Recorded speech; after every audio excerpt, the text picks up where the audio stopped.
Drama serial Chaalbaaz जिसमें आप देखेंगे कि आयज़ा बेटा पैदा करने के बाद तलाक का दब्बा लेकर अपने माँ बाप के घर वापस चली जाएगी। जी हाँ नाजरीन, आयज़ा की तबीयत बहुत ज़्यादा ख़राब हो जाएगी। उसके पेरेंट्स उसे लेकर फ़ौरन से हॉस्पिटल पहुँच जाएंगे। वहाँ पे उसकी बहन अनाया और उसकी माँ बहुत ज़्यादा परेशान होंगे, रो रो कर उन्हें बुरा हाल किया होगा।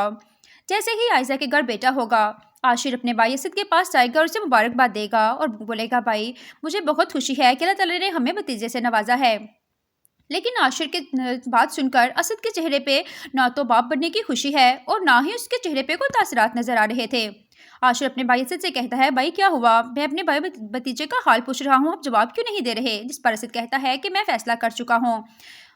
ये बात सुनकर आशिर पूछता है, किस बात का फैसला? तो असद बता देता है कि मैं फैसला कर चुका हूँ कि आयज़ा ने बेटे को जन्म देकर अपना फर्ज पूरा कर लिया है। अब उसका मेरी जिंदगी में रहने का कोई मकसद नहीं, वो सिर्फ जरिया था मेरी जिंदगी में बेटा लाने का, और इसके अलावा कुछ भी नहीं। वो बीवी कहलाने के काबिल ही नहीं। जो कुछ उसने हमारे साथ किया है उसके बाद तो मैं उसकी शक्ल तक भी देखना गवारा नहीं करता, और मैं नहीं चाहता कि मेरे बेटे का साया भी उस पर पड़े।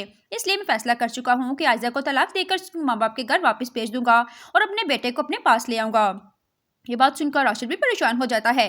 ये बात सुनते ही आयज़ा की माँ पहुंच जाती है असद के पास, कहती है, बेटा जो कुछ भी आयज़ा ने तुम्हारे साथ किया वो सब मेरी वजह से हुआ है। मैं हसद और लालच में इस कदर अंधी हो गई थी कि मैंने अपनी बेटी को रोका नहीं बल्कि उसे शय दी कि ये काम करती रहे, क्योंकि उसे सल्तनत और इक़्तिदार की पड़ गई थी।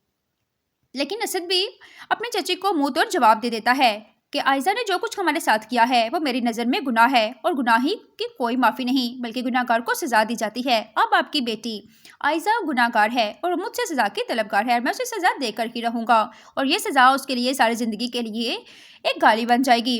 ये सुनकर आयज़ा की माँ बहुत ज़्यादा परेशान हो जाती है। इधर अनाया जो कि रो रो कर अपना बुरा हाल कर लेती है, वो अपने शौहर रोहान के पास जाती है और उसे कहती है कि असद भाई को समझाओ कि वो आयज़ा को तलाक ना दे। आशिर और रोहान दोनों मिलकर असद के पास जाएंगे और समझाएंगे कि भाई आयज़ा ने आपको बेटे की खुशी से नवाजा है, बेहतर यही होगा कि आप दोनों अपनी लाइफ में मूव ऑन कर जाएं। ये बात सुनकर असद कहता है कि ऐसा हरगिज़ नहीं हो सकता। जब आशिर और रोहान दोनों असद को समझाते हैं तो असद फैसला कर लेता है और कहता है, ठीक है, मैं आयज़ा को अपनी ज़िंदगी में वापस ले आऊँगा, लेकिन एक बीवी के तौर पर नहीं बल्कि एक माँ के तौर पर। सिर्फ वो अपने बेटे की देखभाल करेगी, एक केयर टेकर के तौर पर, वरना मैं उससे मेरी ज़िंदगी में उसकी कोई भी गुंजाइश नहीं। जो कुछ उसने हमारे साथ किया है मैं उसे सारी ज़िंदगी माफ़ नहीं कर सकता। आयज़ा बहुत ज़्यादा परेशान हो जाती है।